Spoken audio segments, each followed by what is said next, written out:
বানারীপাড়ায় মাদক ব্যবসায়ীর হাতে মাদক ব্যবসায়ী গুরুতর আহত। বানারীপাড়া প্রতিনিধি জাকির হোসেনের তথ্য ও ভিডিও চিত্রে দেখুন বিস্তারিত। সাথে আছে আমি কাউসার মাহমুদ।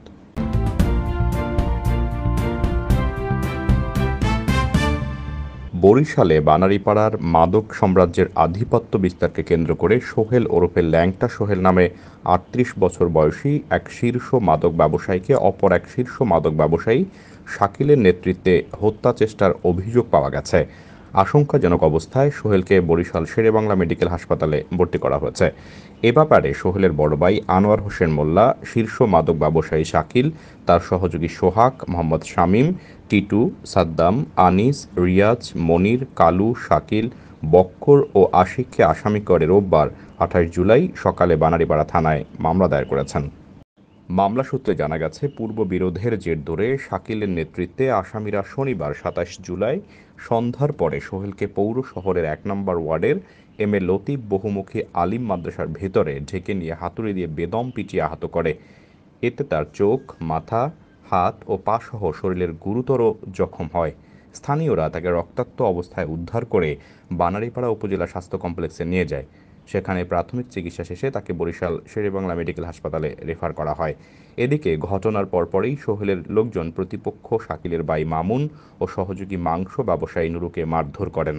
এ বিষয়ে বানারীপাড়া পৌরসভার ১ নং ওয়ার্ডের কাউন্সিলর জাহিদ হোসেন সর্দার জানান, সোহেলকে হত্যা করার জন্য শাকিল ৮ লাখ টাকায় সন্ত্রাসী ভাড়া করে এ হামলা চালায় বলে তিনি শুনেছেন।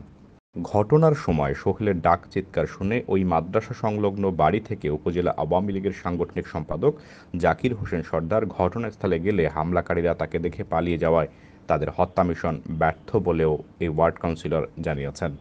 এদিকে স্থানীয়রা জানান, শাকিল একসময় সোহেলের মাদক ব্যবসার সহযোগী ছিলেন। সাম্প্রতিক সময়ে তিনি আলাদা মাদক ব্যবসায়ের সিন্ডিকেট গড়ে তোলেন। বিভিন্ন সময় র্যাব, পুলিশ ও ডিবি পুলিশের হাতে একজন আরেকজনকে অস্ত্র ও মাদকের চালানসহ ধরিয়ে দেওয়া নিয়ে দুজনের মধ্যে দ্বন্দ্ব প্রকট আকার ধারণ করে। এসব নিয়ে দ্বন্দ্বের জেরে একজন আরেকজনকে ঘায়েল করে গোটা এলাকার মাদক সাম্রাজ্যের অধিপতি হওয়ার চেষ্টা চালাচ্ছিলেন। এর অংশ হিসেবে সোহেলকে হত্যা চেষ্টা চালানো হয় বলে স্থানীয় সূত্রে জানা গেছে। এ প্রসঙ্গে বানারীপাড়া থানার ইন্সপেক্টর তদন্ত মমিন উদ্দিন জানান, সোহেল ও শাকিল দুজনই থানার তালিকাভুক্ত শীর্ষ মাদক ব্যবসায়ী। তাদের দুজনের মাদক ব্যবসার আধিপত্য নিয়ে এই হামলার ঘটনা ঘটেছে। এ ঘটনায় থানায় মামলা দায়ের করা হয়েছে। তদন্তপূর্বক প্রয়োজনীয় আইনানুগ ব্যবস্থা গ্রহণ করা হবে। আর বারসামি আর কালু এই আর টিটু বাড়ি ওরে রে ওরা ৮০০ লাখ টাকা দিয়ে শাকিলের টিটু বড় করে বাদর ব্যবসাকে ধরে না। আমি বহুত গেছি, আমি ডিবিতে গেছি, অচিন্তের ডিবি থানায় কইছি, অচিন্তের আমার ফোনে নাম্বার আছে, দেখ পাউলিয়া কিনবে আমার কেউ উপকার করে না। আমি সাংবাদিক ধরে বলছি ওরে শাকিলিয়া ভাড়া বাদর করে বাদর ব্যবসা করে ৮০০ লাখ টাকা দিয়েছে। ওরে